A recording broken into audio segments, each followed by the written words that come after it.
హైదరాబాద్ లో విషాదం చోటు చేసుకుంది. ఆర్టీసీ క్రాస్ రోడ్లోని సంధ్య థియేటర్ వద్ద జరిగిన తొక్కిసలాట ఒక ప్రాణం తీసింది. ఈ తొక్కిసలాటలో మహిళ మృతి చెందింది. మృతురాలని దిల్సుఖ్ నగర్ కి చెందిన రేవతిగా గుర్తించారు.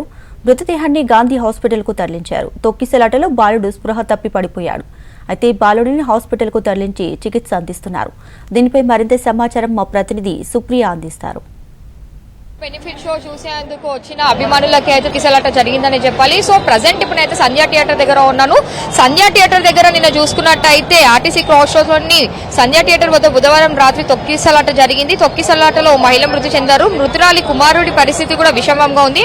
అయితే దీనికి సంబంధించిన మనం పూర్తి డీటెయిల్స్ లోకి వెళ్ళినట్టయితే ఈ క్రమంలో ఏదైతే నైట్ బెనిఫిట్ షో జరిగిందో 9:30కి ఆ టైంలో పోలీసులు అంటే అభిమానులు ఎక్కువ ఉండడంతో అయితే లాఠీ చార్జ్ చేశారు. దీంతో దిల్సుఖ్ నగర్ కి చెందిన రేవతి అనే 35 ఏళ్ల మహిళతో పాటు ఆమె కుమారుడు శ్రీతేజ్ 9 ఏళ్ళు ఉంటాడు, కింద పడిపోయారు. జనం కాలం మధ్యలో వాళ్ళిద్దరు నగిలిపోవడంతో ఇద్దరు తీవ్ర గాయాలతో స్పృహ తప్పిపోయారు. ఆ తర్వాత వెంటనే పోలీసులు వారిని పక్కకి తీసుకెళ్లి సిపిఆర్ చేయగా హుటాహుటిన RTC cross road private hospital కి తరలించారు. అక్కడ చికిత్స పొందుతూ రేవతి మృతి చెందారు. ఈ శ్రీతేజ పరిస్థితి విషంగా ఉండడంతో నీమ్స్ కి తరలించారు. పుష్ప 2 సినిమా చూసేందుకు మొత్తము 4 కుటుంబ సభ్యులు రాగా తల్లి కుమారుడు తొక్కిసలాటలో చిక్కుకున్నారు. అయితే వారితో తల్లి మృతి బాటపడితే విషాదాన్ని నింపిందనే చెప్పాలి. ఒక సినిమా వల్ల అయితే ఒక నిండు ప్రాణాలని కొనిపోయారు. అయితే ప్రజెంట్ ఇప్పుడు ఈ సంధ్యా థియేటర్ పైన ఏదైతే ఉందో చిక్కడపల్లి పోలీసులు అయితే సంధ్యా థియేటర్ పైన వాళ్ళు కేసును అయితే ఫైల్ చేశారు.